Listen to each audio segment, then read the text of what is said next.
Sagacity. 7 minutes of exercise for your mind.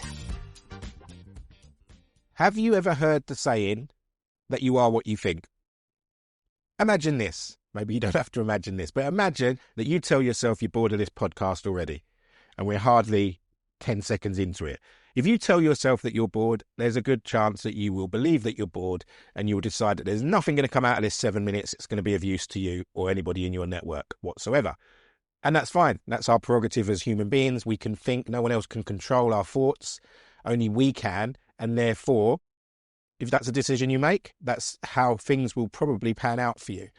If you decide that you're looking forward to seeing where this goes and there might be something in it that you can take away and use for your benefit to help you have a better day and a week and a month and a year ahead, or you'll get a better outcome because you'll help someone else with what you learn from this 7-minute podcast. Either way, that's a positive outcome that you're getting from your investment of your time and energy. Depending what you think will depend who you are in this moment. You are what you think. There's another saying that I've heard Tony Robbins, one of the best to ever do it in terms of mindset coaching and getting people to be the best they can be. And he says it quite regularly whenever I've heard him talking on interviews and I've listened to some of his webinars. And that is, where attention goes, energy flows.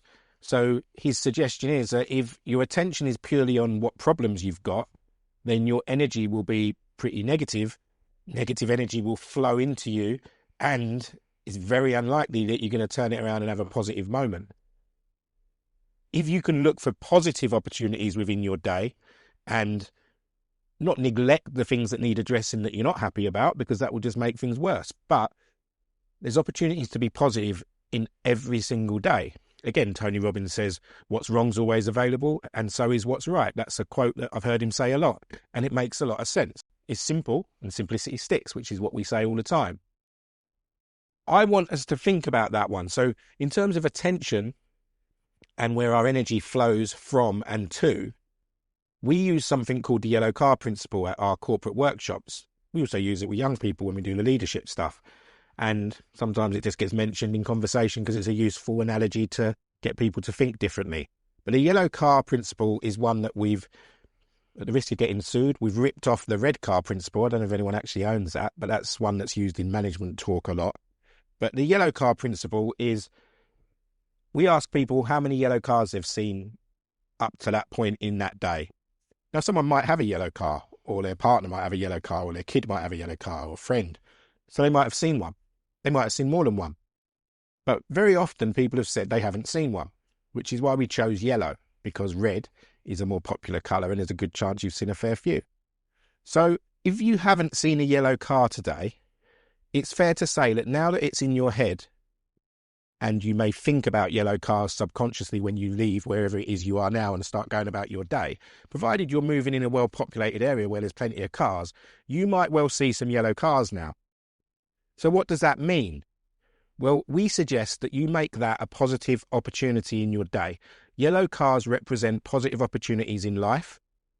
And when you see a yellow car, you should smile to yourself because it's not something you were seeing very often previously. And now you've opened your eyes and put your attention in the right place.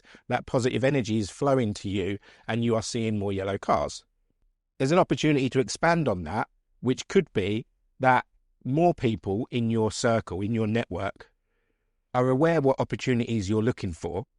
So if your yellow car analogy represents job opportunities because you're in that stage of your career where you're looking for something else, either within the organisation or elsewhere, or it could be opportunities to join a new sports club, or it could be opportunities to learn something new that you're excited about but you're not sure what that is yet. If you let a few people in your close circle know this about you, and that becomes your yellow car in this moment, people will see more yellow cars on your behalf. And as long as there's a friction-free way for them to get back to you and let you know where they've seen these yellow cars so that you can access them, opportunities will be more abundant. Now, the title of today's podcast at Sagacity is Intention to Attention. So everything we've talked about up to this point is around attention. So where attention goes, energy flows. You are what you think. They're the two terms we've used so far. So how can we influence our attention? Well, I suggest that your intention when you step out into your day will influence your attention and where your attention goes. And we've agreed where your attention goes, your energy will flow. In which case, let's start with your attention being influenced by your intention. So, what is your intention when you step out into your day? If you're assertive and you say, I am going out today and I'm going to look for opportunities that might be 2 or 3 times removed from the actual interaction I'm having, but I'm going to look for opportunities that are going to help me find that course that I want to get onto, or it's going to help me find that job opportunity sooner, or it's going to help me find a sports club that I want to be a part of sooner.